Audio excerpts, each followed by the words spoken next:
คณะทรัพยากรน้ำวิทยาเขตตาดทองมหาวิทยาลัยแห่งชาติได้เปิดพิธีปฐมนิเทศให้แก่นักศึกษาระดับปริญญาเอกและปริญญาโทพร้อมทั้งมอบใบประกาศนียบัตรให้ผู้ที่สำเร็จการศึกษาระดับปริญญาโทพิธีดังกล่าวได้จัดขึ้นในวันที่ 6 มิถุนายน 2025 อยู่คณะทรัพยากรน้ำวิทยาเขตตาดทองโดยห้องศาสตราจารย์ปริญญาเอกอนุลมวิไลพรคณบดีคณะทรัพยากรน้ำท่านทองสุขแก้วมณีห้องคณบดีคณะทรัพยากรน้ำพร้อมด้วยครูอาจารย์และผู้ที่สำเร็จการศึกษาเข้าร่วมปริญญาเอกแก้วดวงใจแก้วคำพุยห้องคณบดีผู้ที่นำเปียกงานการศึกษาหลังปริญญาตรีได้รายงานการที่นำเปียกงานการศึกษาหลังปริญญาตรีโดยได้กล่าวว่าการปฐมนิเทศให้นักศึกษาปริญญาเอกและปริญญาโท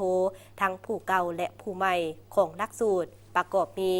ปริญญาเอกสาขาการคุ้มครองทรัพยากรน้ำเปิดเรียนหุ้นที่ 1ปริญญาโทสาขาการคุ้มครองทรัพยากรน้ำแบบผสมผสานเปิดเรียนหุ้นที่ 8ปริญญาโทสาขาอุตกศาสตร์เพื่อการคุ้มครองทรัพยากรน้ำรูปแบบคนคั่ว